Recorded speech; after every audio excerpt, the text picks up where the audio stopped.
My country will be destroyed based on the actions of violent organizations that are attempting to throw coups with my people. My people are already suffering from multiple issues, including hunger, dehydration, and illness. If we do not stop these extremists, we will never have a stable economy and effective government.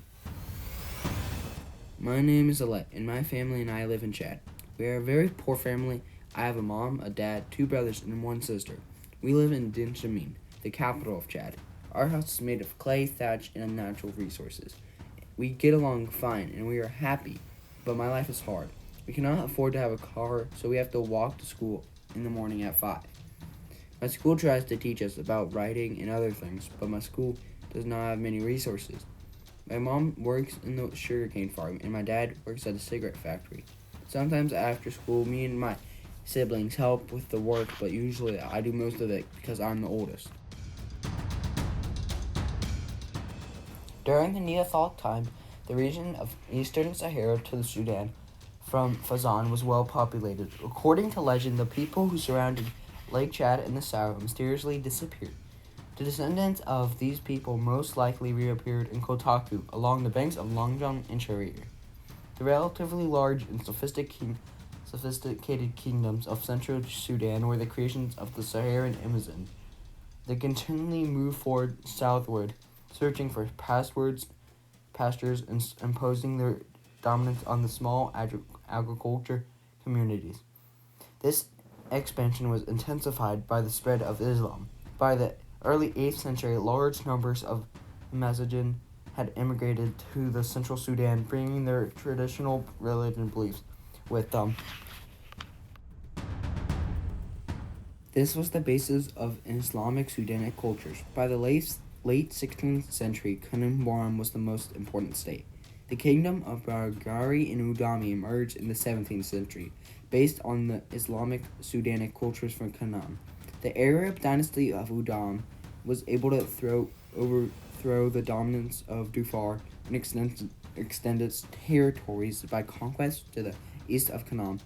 The prosperity of the Muslim states were achieved by raiding villages and enslaving populations to the south. However, by the 19th century, the Muslim states were in full decline due to wars and devastating feuds. Between the years 1883 to 1893, all Muslim states fell to Sudan's Rabin Rabih az-Zubar was in control until the 1900s, where he was overthrown by the French by the reinstating of the traditional Cabine dynasty under French protection. In 1910, Chad became part of the Federation of the French Equatorial Africa.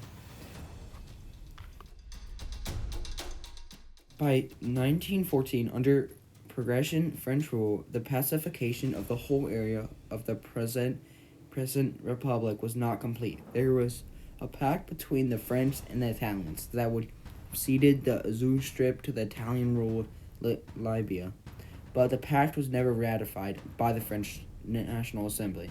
However, this pre-existing pact provided the pretext for Libya to seize the territory in 1973 during the World War II. Chad supported the Free French cause, and in 1946, Chad became an overseas territory of the French Republic.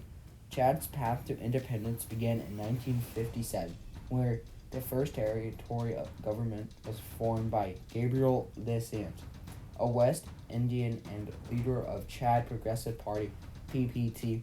Complete independence was achieved on August 11, 1960. In Chad, there are more than 200 ethnic groups. The majority of the cultural groups are divided along geographical lines. The southern part of Chad contains half of the population, and the most of the population is settled into the Sahara.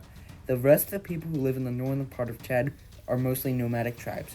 The majority of people in Chad identify as Muslim, which is 52.1% of the population in Chad.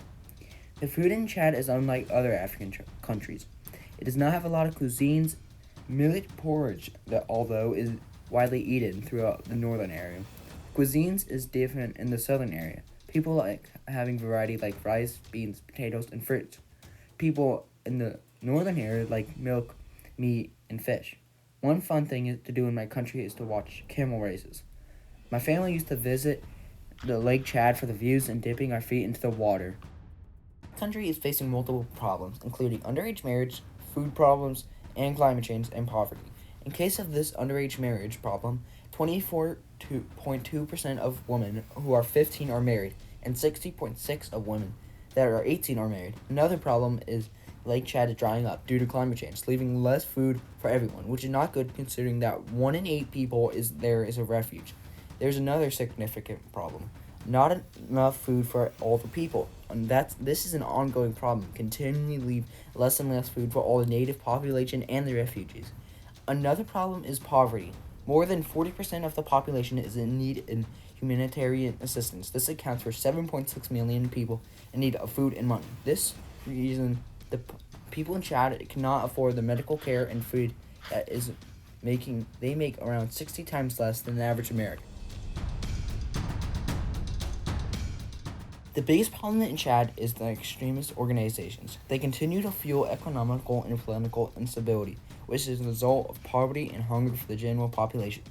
These organizations are destroying important places, including homes, restaurants, and other important places that are essential for the daily lives for people in Chad. People cannot live if they don't have homes, food, and water. These organizations are systematically destroying them.